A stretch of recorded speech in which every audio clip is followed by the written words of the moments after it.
Frères et sœurs, bonjour.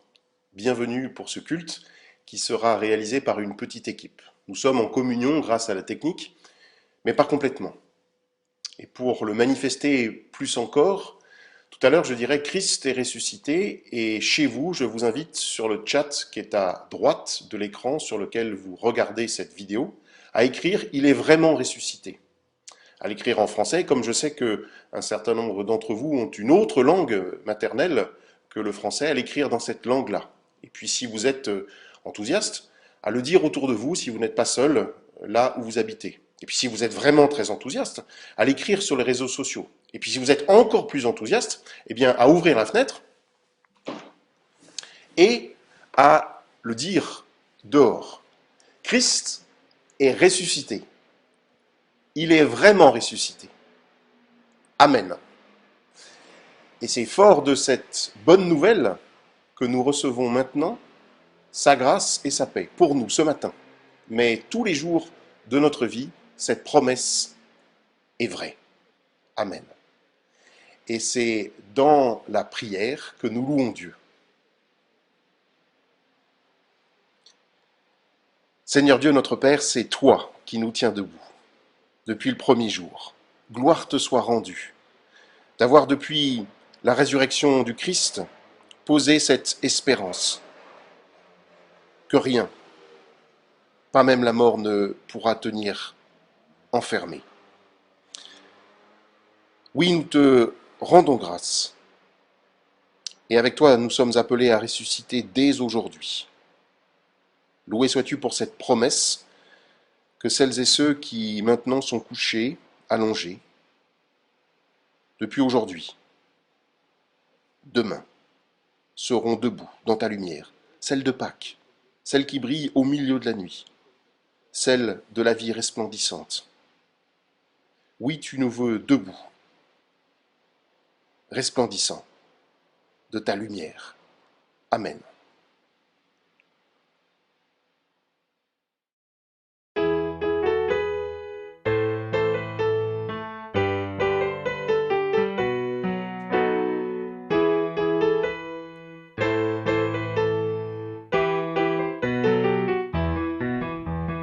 Debout resplendit, car voici ta lumière, et sur toi la gloire des seigneurs. Debout resplendit, car voici ta lumière, et sur toi la gloire des seigneurs. Relève les yeux et regarde loin, que ton cœur tressaille d'allégresse, car voici tes fils qui reviennent vers toi, et tes filles portées sur la hanche. Jérusalem, Jérusalem, quitte ta robe de tristesse. Jérusalem, Jérusalem, chante et danse pour ton Dieu.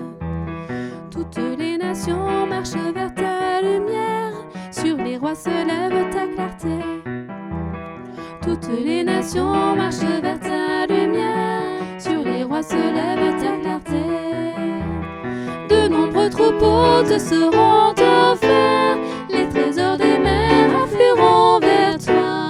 Ils viendront des fades Saba de Kédar, faisant monter vers toi la louange. Jérusalem, Jérusalem, quitte ta robe de tristesse.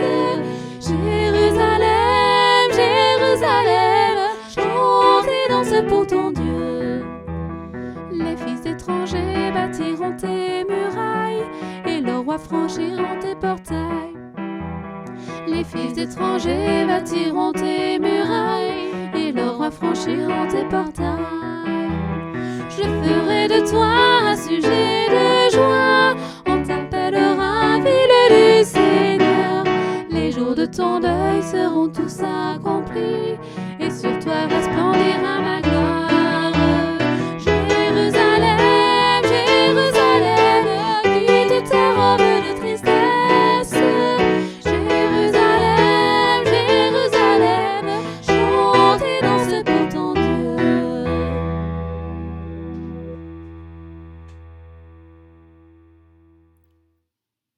Nous venons de louer l'Éternel notre Dieu. Nous sommes en sa présence, il est présent et nous sommes avec lui.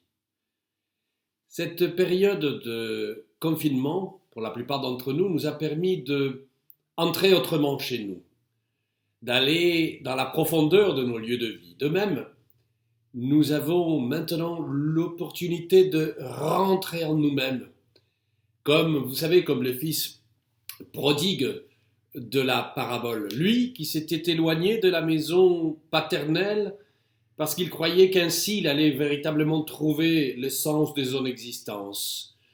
Il a fallu qu'il rentre en lui-même pour se rendre compte de son erreur et qu'il décide de revenir vers la maison paternelle. De même, nous maintenant, nous pouvons, dans cet espace de prière personnel et communautaire, nous pouvons maintenant mesurer la distance que nous avons laissée entre nous et la volonté de Dieu pour nos vies. Je vous invite à le faire dans la prière. Nous prions. Éternel notre Dieu, tes pensées ne sont pas nos pensées et tes voix ne sont pas nos voix. Pardonne-nous de vouloir te rencontrer à notre manière au lieu de nous laisser accueillir par ton amour gratuit. Pardon de notre orgueil de gens qui croient que leur raison est la seule mesure d'explication du tout, alors que sans ta grâce et ton amour, ce monde n'a aucun sens. Pardonne-nous, Seigneur, car souvent, au lieu d'aller à ta rencontre, nous voulons te saisir, te garder pour nous, te cacher aux autres. Alors que ce que tu veux de nous, c'est que l'on te suive, c'est qu'on aille en courant annoncer au monde que tu es vivant. Pardonne-nous, Seigneur, tout ce qui s'est mal passé entre nous. Pardonne-nous tout ce qui s'est mal passé entre nous et ta création. Pardonne-nous tout ce qui s'est mal passé entre nous et notre prochain. Dans ton amour, Seigneur, repare en nous ce qui est abîmé. Vivifie en nous ce qui est en friche. Relève en nous ce qui est bon.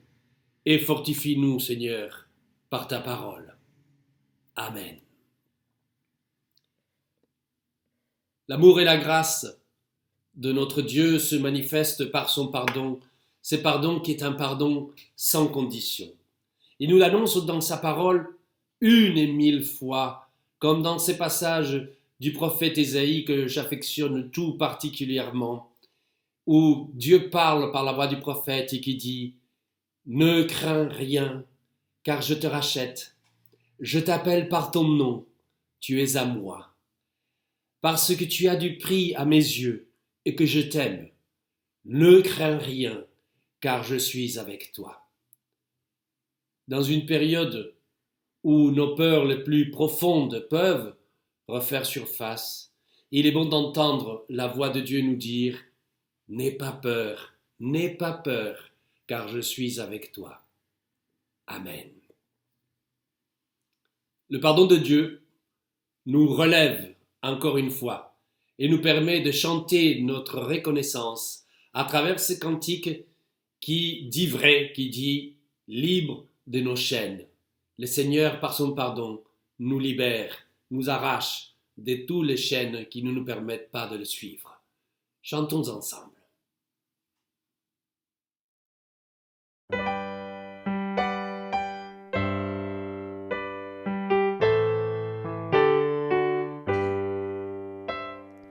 Libre de nos chaînes, nous marchons vers toi. Ta main souveraine a fermé nos pas.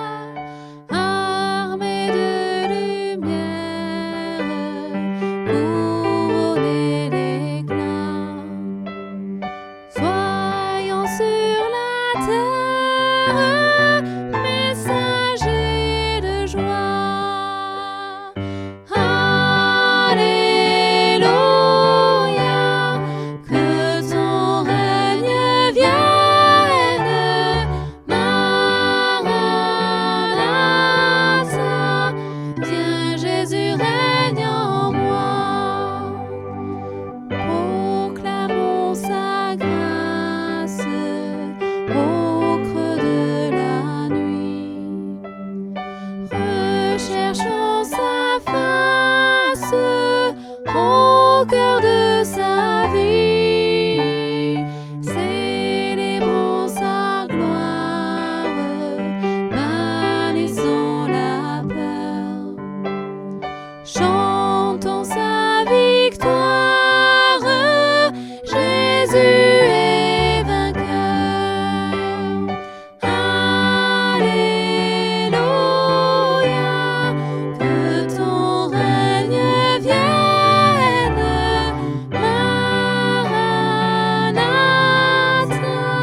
viens Jésus règne en moi. Alléluia, que ton règne vienne. Maranatha, viens Jésus règne en moi.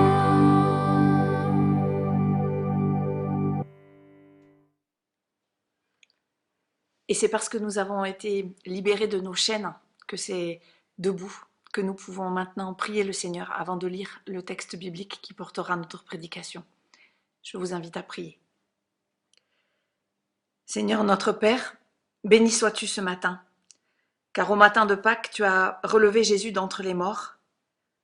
Par ton Saint-Esprit, ouvre notre cœur à ta parole, pour qu'elle suscite en nous émerveillement et joie. Oui, le Christ est à jamais vainqueur de la mort. Il est avec nous tous les jours, jusqu'à la fin du monde. Amen. Et le texte que nous allons lire ce matin se trouve dans l'Évangile selon Jean, au chapitre 20, les versets 1 à 9.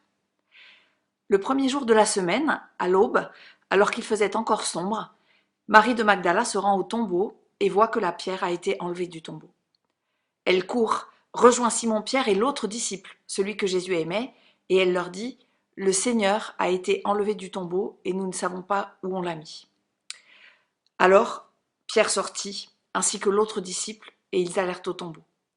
Ils couraient tous les deux ensemble, mais l'autre disciple courut plus vite que Pierre et arriva le premier au tombeau. Il se penche et voit les bandelettes qui étaient posées là. Toutefois, il n'entre pas. Arrive à son tour Simon-Pierre qui le suivait. Il entre dans le tombeau et considère les bandelettes posées là et le linge qui avait recouvert la tête.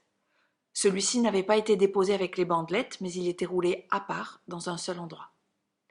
C'est alors que l'autre disciple, celui qui était arrivé le premier, entre à son tour dans le tombeau.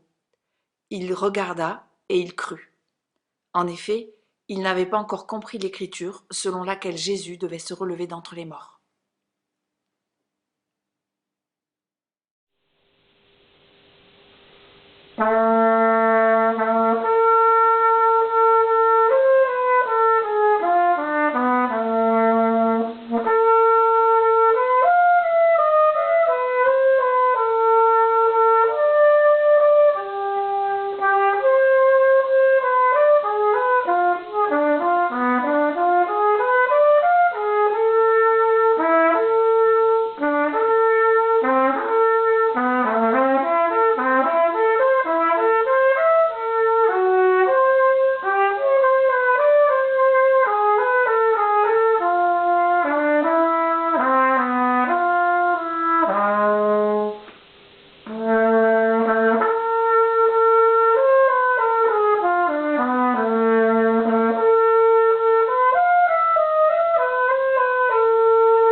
Il n'est pas si facile de fêter Pâques cette année, reconnaissons-le. C'est peu dire que l'inquiétude ambiante assombrit l'horizon. Il nous faut faire un effort pour décider de relever la tête et de continuer à avancer avec espérance. Et au fond, je crois que nous savons tous que cette décision est une affaire de foi. C'est sans doute même parce que nous le savons que nous sommes finalement là, aujourd'hui, par écran interposé. Parce qu'il y a des moments où cela a encore plus de sens que d'autres. Alors oui, j'ai envie de vous dire oui, nous sommes au bon endroit. Pourquoi ? D'abord parce que le texte que nous avons lu tout à l'heure dans l'évangile de Jean n'est pas vraiment un texte joyeux. Il prend tout à fait au sérieux notre humeur du moment, notre humeur de confinement. À l'heure où Marie de Magdala se rend au tombeau, le jour n'est pas encore levé. Plus exactement, on est dans les ténèbres, dit le texte, avec tout ce que ce mot transporte avec lui dans l'évangile de Jean. Dès le début de l'évangile, au chapitre 1, la lumière brille dans les ténèbres, et les ténèbres n'ont pas pu la saisir. Nous sommes prévenus. Un peu plus tard, lorsque les disciples affrontent seuls la tempête, encore les ténèbres. Et puis cette promesse, répétée par le Christ plusieurs fois dans l'Évangile, « Celui qui me suit ne marchera jamais dans les ténèbres, mais il aura la lumière de la vie. » Ce matin-là, pourtant, c'est encore l'heure des ténèbres. Le moment où l'on se demande si ce ne seront pas elles, les grandes gagnantes de l'histoire. Elles qui semblent sortir de ce trou fascinant dans la roche, ce tombeau ouvert dans lequel il n'y a plus rien à voir que du vide, du noir. Inlassablement, le texte nous ramène là, comme un point indépassable. 7 fois, le tombeau revient. 7 fois en 9 versets. 9 versets qui ne sont que les premiers d'un récit qui se poursuit. C'est un texte qui, ce matin, a pour nous un goût d'inachevé, de commencement qui appelle une suite. Mais pour nous, cela n'est pas encore le temps de la suite. Comme cela n'est pas encore le temps de la fête, le temps des rassemblements en famille ou en église, de la joie partagée. Non, ce matin nous sommes encore dans les ténèbres de ce virus qui sème la mort, la peur, le deuil, l'épuisement, le doute sur la possibilité de vivre après et dans quelles conditions. Et c'est bien là que cette histoire commence. Ensuite vient le temps de la panique. Peu de mots sont échangés en fait dans cette histoire, il n'y a que les paroles de Marie. Le Seigneur a été enlevé du tombeau et nous ne savons pas où on l'a mis. Et puis, il y a la multitude de pas et d'hésitations qui répondent à ces paroles. Ça va, ça vient beaucoup dans ce récit, vous savez. Ça rentre, ça sort, ça court, ça s'arrête, ça hésite. Une espèce de réaction d'affolement, somme toute assez classique, lorsque le coup de pied de la réalité imprévue vient bousculer la fourmilière de nos vies organisées. S'enfuir ou faire des stocks de nourriture, réorganiser son agenda ou se ruer sur son téléphone, des réactions bien humaines pour faire face à la sidération. S'agiter pour tenter de définir un périmètre de survie dans lequel on pourrait justement se saisir de l'insaisissable, se ressaisir, on dit. S'agiter pour ne pas sombrer dans le trou qui s'ouvre devant nos pas. Ici, c'est le corps d'un mort qui échappe. Pour nous, ce sont les points de repère de notre vie en société et pour certains, de notre vie tout court. C'est que la vie et la mort sont toujours étroitement liées l'une à l'autre, comme les ténèbres le sont à la lumière. Si on ne sait plus ce qu'est l'une, alors on ne sait plus ce qu'est l'autre non plus. Et le brouillage de cette frontière primordiale est une menace, une faillite qui anéantit tous les efforts faits en amont pour tenter de maîtriser ce qui nous échappe justement. Ce genre d'événement nous laisse toujours éparpillés façon puzzle, comme disent les jeunes, en 1000 morceaux, à ramasser à la petite cuillère. On ne peut en fait que constater les dégâts, compter les morts, les malades, les chômeurs. Une pierre roulée là, des bandelettes qui entouraient le corps ici, le linge qui était sur la tête ailleurs. Mais on a beau constater, en fait cela ne fait pas sens. Au commencement de ce récit, Pâques n'est pas une bonne nouvelle, c'est une catastrophe qui éclate et dont le lecteur ne peut que ramasser les morceaux. Comme Marie de Magdala, Simon-Pierre et l'autre disciple, nous voici sidérés devant le trou noir du tombeau à la pierre roulée. C'est une énigme dont nous n'avons pas la clé, un chemin qui se dérobe sous nos pieds, un futur impossible à écrire. Une impasse qui oblige à changer de niveau de compréhension, à prendre du recul, à réfléchir. Comme nous le faisons à longueur d'émissions en ce moment, durant lesquelles des spécialistes partagent leurs analyses, les avancées de la recherche, des hypothèses qu'il faudra toujours vérifier pour essayer de comprendre. Dans le récit de Pâques, quand on prend du recul, on voit aussi apparaître un indice, quelque chose qui tourne autour du regard, autour de ce qui est vu ou pas par les uns et les autres. On découvre qu'en fait, il y a quelque chose à voir dans ces ténèbres, si on veut bien s'arrêter de paniquer et de courir dans tous les sens. Une piste ténue qui se développe en 4 étapes, avec 4 expressions différentes, malheureusement en général rendues dans la traduction par le même pauvre verbe voir. D'abord il y a Marie, Marie de Magdala qui voit la pierre qui a été enlevée. Elle voit de façon incontestable, mais en fait assez primaire. Elle voit comme on voit s'il fait jour ou il fait nuit. De la même façon, le disciple arrivé en premier au tombeau voit les bandelettes. Mais pour voir, il doit se pencher.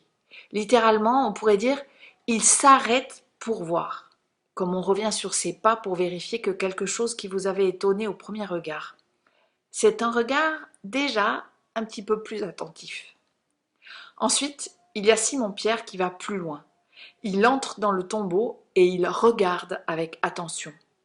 Les bandes sont d'un côté, le linge pour la tête de l'autre.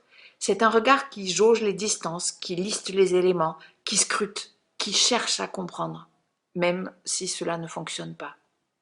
Et puis pour terminer, il y a le second regard du disciple arrivé en premier, mais qui s'était arrêté à l'entrée du tombeau. Ce regard qui vient après, quand il entre justement après Pierre dans le tombeau. Un regard dont littéralement on ne sait pas ce qu'il voit, mais on sait qu'il voit plus loin, au-delà de ce qu'il y a à voir ou plutôt à ne pas voir au premier sens du terme. Un regard qui regarde, qui ne s'arrête pas à ce que seuls les yeux distinguent. On pourrait dire aussi un regard qui discerne. En tout cas, c'est cette façon-là de regarder les événements, et seulement elle, qui amène à la foi. Il regarde et il croit. Description laconique de ce changement de niveau décisif dans la compréhension des événements. Il regarde ou il voit, et il croit. Et ces différentes façons de regarder apparaissent alors comme autant de façons et de rythmes différents de percevoir le réel, qui amènent à cet autre abîme qui s'ouvre, peut-être encore plus profond que le premier. Ce pas de plus dans le vide qu'il faut faire pour qu'au fond de l'impasse, quelque chose s'ouvre et qu'une issue apparaisse. Une sorte de déclic qui fait que ce qui devait être le dernier pas, celui qui allait nous précipiter dans le vide, devient le premier d'un autre chemin. L'ouverture se trouve, j'ai envie de dire, au fond du verset 9. En effet, dit-il, il n'avait pas encore compris l'écriture selon laquelle Jésus devait se relever d'entre les morts. On pourrait traduire « il n'avait pas encore vu dans les Écritures » ou « il ne s'était pas encore souvenu de l'écriture qui leur avait permis de voir ou de savoir ». Le texte biblique nous indique qu'il va falloir remonter le courant du récit pour trouver la bifurcation qui nous permettra à notre tour de changer de regard et de croire. Il y a quelques jours, j'ai entendu une interview à la radio de l'économiste Esther Duflo, prix Nobel pour ses travaux sur la pauvreté. À la journaliste qui lui demandait si elle avait anticipé ce que nous étions en train de vivre, elle a répondu « Non, je n'ai pas anticipé ». Et d'ailleurs, c'est la question que je me pose aujourd'hui. Qu'est-ce qui fait que je n'ai pas vu alors que j'avais tous les éléments pour savoir que cela pouvait se passer ?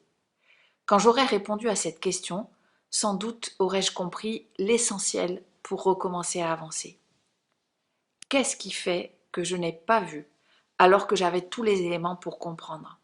C'est exactement la question que l'Évangile pose aux lecteurs que nous sommes. Et quand on remonte le fil de l'Évangile de Jean, 3 éléments alors sont à voir. D'abord, que dans cette affaire de vue et de façon de regarder, a déjà été largement pointé du doigt dans le récit de l'aveugle-né, raconté au chapitre 9 de l'Évangile. Nous aurions dû alors comprendre depuis longtemps qu'il n'y a pas plus aveugle que ceux qui pensent très bien voir, et que c'est là tout le problème. Ensuite, nous aurions dû comprendre que le combat entre les ténèbres et la lumière n'est que l'image de celui qui se joue entre la mort et la vie, au corps même de nos existences, et que nous avons un choix à faire. Les yeux fermés, on ne voit pas la différence entre les deux. Enfin, nous aurions vu et su que chez Jean, Jésus ne parle jamais de sa résurrection de façon explicite. Il emploie des expressions telles que « je vais vers le Père » ou « je m'en vais » ou « j'ai vaincu le monde » ou « là où je vais, on ne peut pas me suivre » et à la fin, je serai élevé et glorifié. Par contre, il dit à plusieurs reprises et de façon très précise que nous serons relevés, par exemple relevés au dernier jour, au chapitre 6.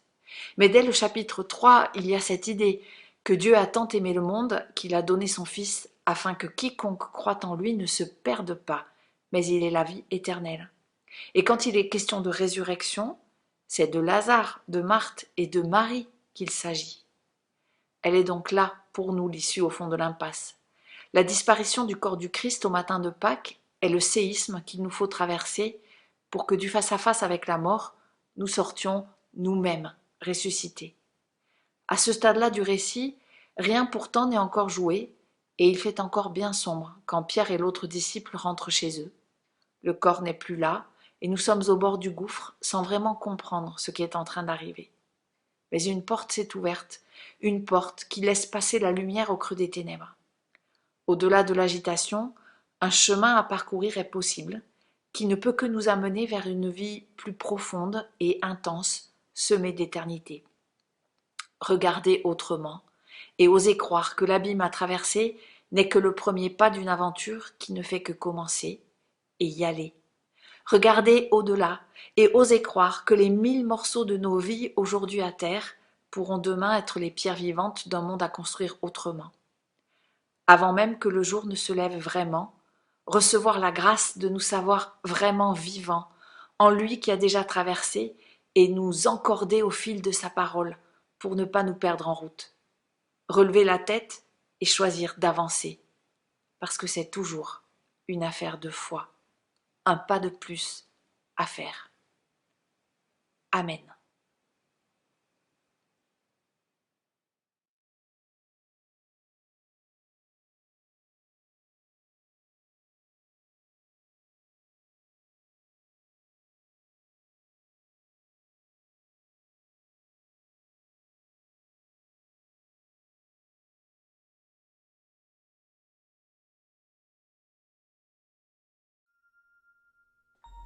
Why do you cry? He has risen. Why are you weeping? He is not dead. Why do you cry? He has risen. Why are you weeping? He is not dead. He paid it all on that lonely highway.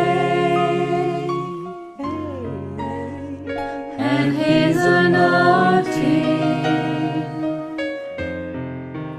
I can feel. He shed his blood for my transgression, and by his stripes we are healed. Why do you cry? He has risen.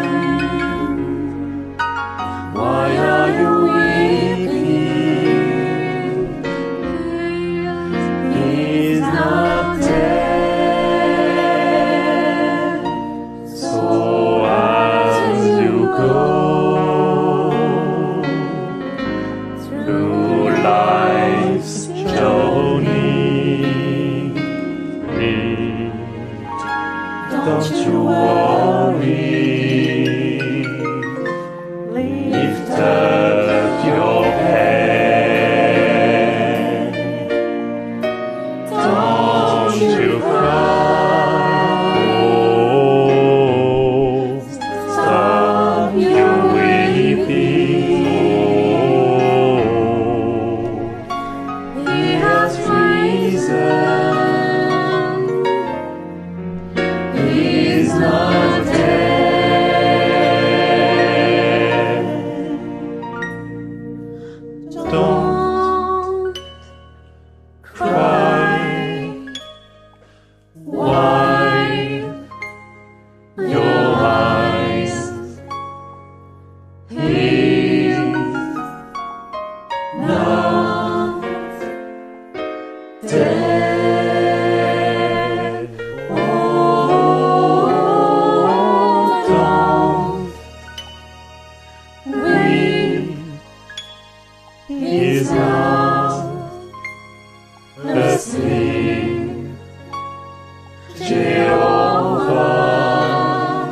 is not dead.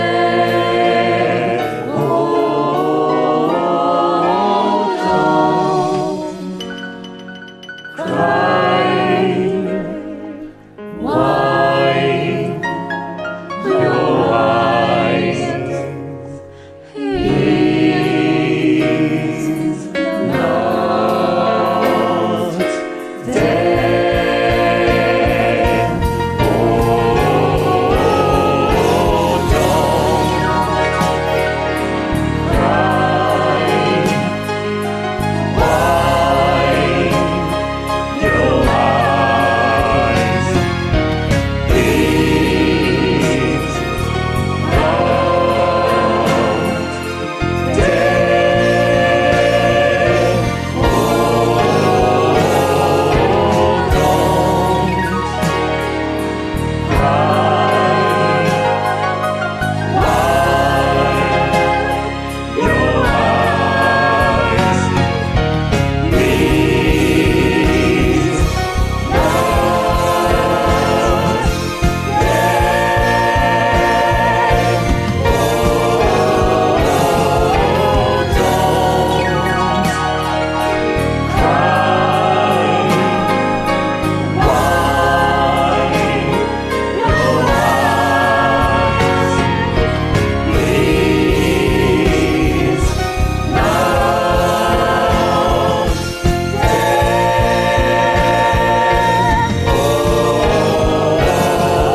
Notre Dieu, notre Père, toi qui donnes sans compter ton amour à tous ceux qui s'adressent à toi, toi qui as le souci de ceux qui souffrent, toi qui viens partager la vie des hommes, tu essuies les larmes de nos visages et tu nous réjouis du salut que tu nous offres.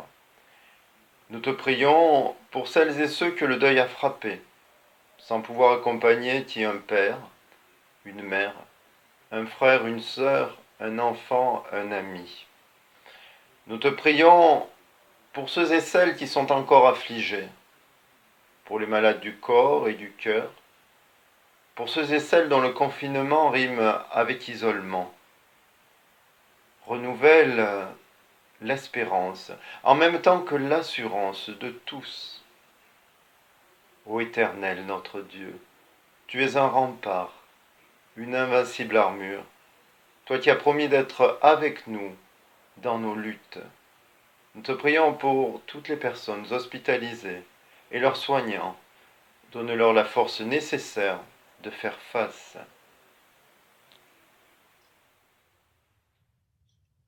Notre Dieu, notre Père, toi qui viens en aide à tous ceux qui ont besoin de soutien, toi qui donnes la première place dans ton cœur, toi qui donnes force et foi en l'espérance. En Jésus-Christ, c'est encore crucifié, puis ressuscité que tu nous donnes. Comme lui, avec lui, en lui, donne-nous de supporter et de porter la maladie jusqu'au jour où tu effaceras le souvenir même des larmes et des rides. Notre Dieu, notre Père, toi qui par ton Esprit Saint transformes nos vies, toi qui es venu pour libérer le pauvre et le remettre debout, par l'Esprit de vie et de gloire, sanctifie-nous et fais de nous dans ce monde qui s'égare des artisans de paix et de confiance. Écarte de nous tout sentiment de méfiance à l'égard d'autrui. Fais-nous entendre chaque jour ta voix qui nous rappelle ce que tu attends de nous. Protège notre pays dans ces moments de crise et éclaire celles et ceux qui nous gouvernent. Console les hommes et les femmes qui ne supportent plus que nous arrivent les entraves et les défaillances. Relève celles et ceux qui sont tombés car, ô notre Père, nous le croyons, tu as roulé la pierre du tombeau vaincu.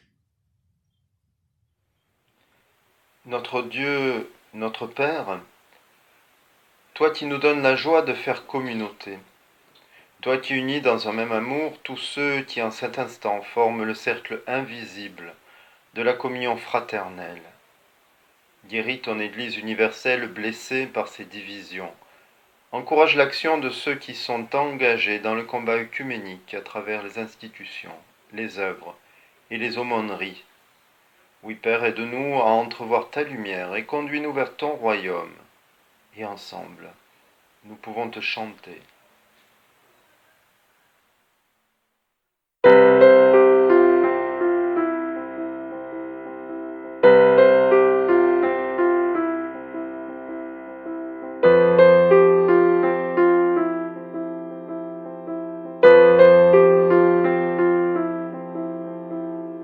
Notre Père qui es aux cieux, que ton nom soit sanctifié,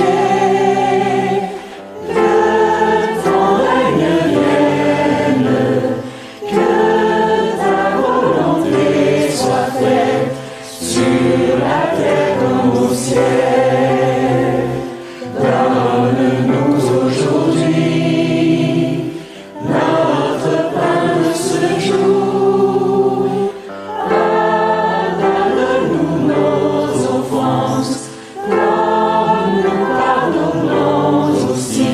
À ceux qui nous ont offensés,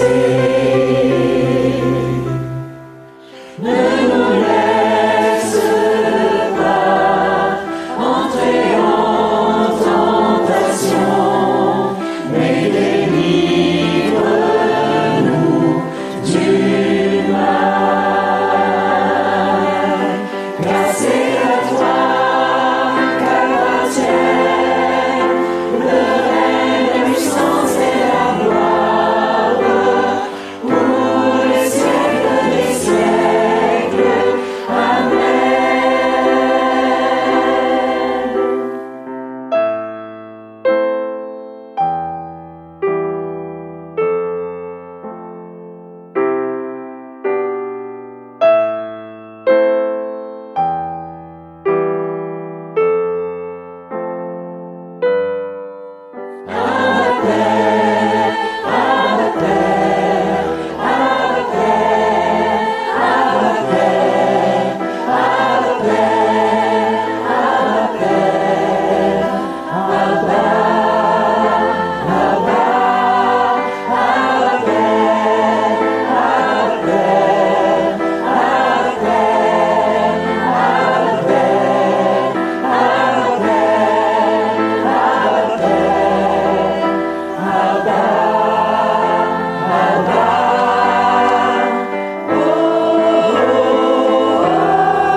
Pâques. C'est la pierre roulée laissant entrer la lumière dans le confinement de nos vies. Pâques, c'est la parole qui résonne dans le vide du tombeau et nous dit « Ne cherchez pas parmi les morts celui qui est la vie ». La crise actuelle met en lumière les inégalités et les injustices criantes de notre société. Nous les croyons peut-être confinées au fond de vieux tombeaux, elles rejaillissent en pleine lumière. En cette période inédite où l'angoisse, la colère ou le désespoir se propagent aussi vite que les rumeurs et les fausses informations, soyez porteurs d'espérance et d'engagement. Saluons l'élan de générosité et de solidarité qui s'exprime un peu partout au quotidien entre voisins et dans les familles. Soutenons également les actions portées par nos paroisses, les diaconats et les associations d'entraide. Quelques exemples. Internouvelle, dans le nord de Marseille, accueille et rencontre, participe avec d'autres partenaires, notamment les Restos du Cœur, à la distribution de colis alimentaires, de masques et plus généralement à garder du lien entre les personnes.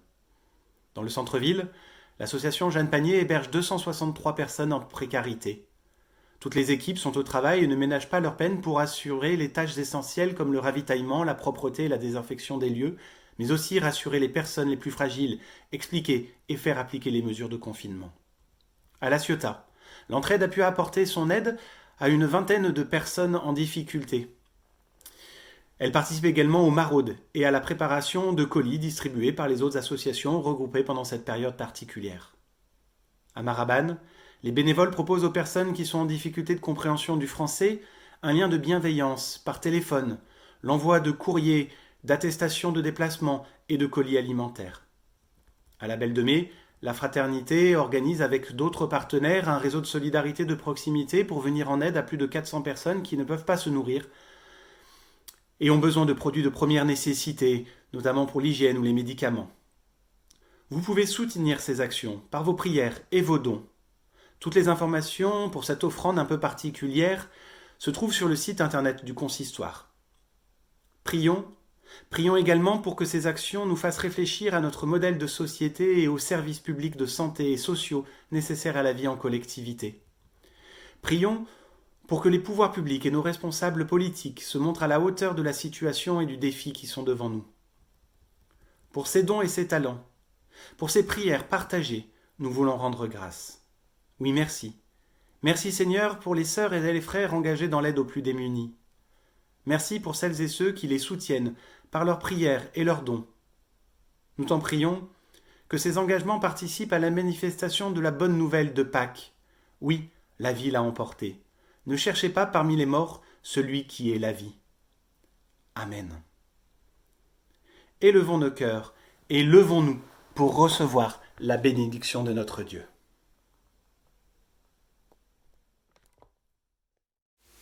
Aujourd'hui, jour de Pâques, avec la force de la résurrection du Christ, que le Seigneur soit devant toi pour te montrer le chemin, qu'il soit derrière toi pour te réconforter si tu es fatigué, qu'il soit au-dessus de toi pour t'abriter dans la tempête, qu'il soit au-dessous de toi pour te rattraper si tu tombes, qu'il soit autour de toi pour te conduire par sa lumière, et qu'il soit en toi pour te combler de sa tendresse. Amen.